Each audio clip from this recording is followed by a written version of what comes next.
Hi, hi, I'm Nanjeru Gaudensia, a student of St. Monica.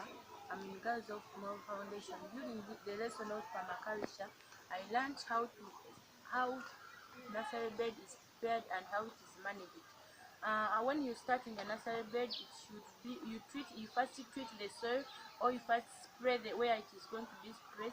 You spray the soil. After spraying the soil, you plant your seeds. You make paths.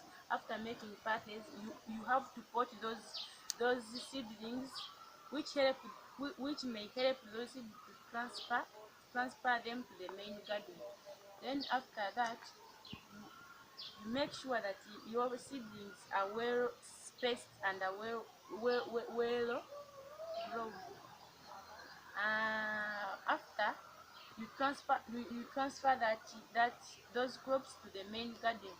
This lesson, it will help me in the future. Maybe when I'm starting my own nursery bed, I may earn some money to sell these seedlings to someone, or I may go to school and practice and train those students.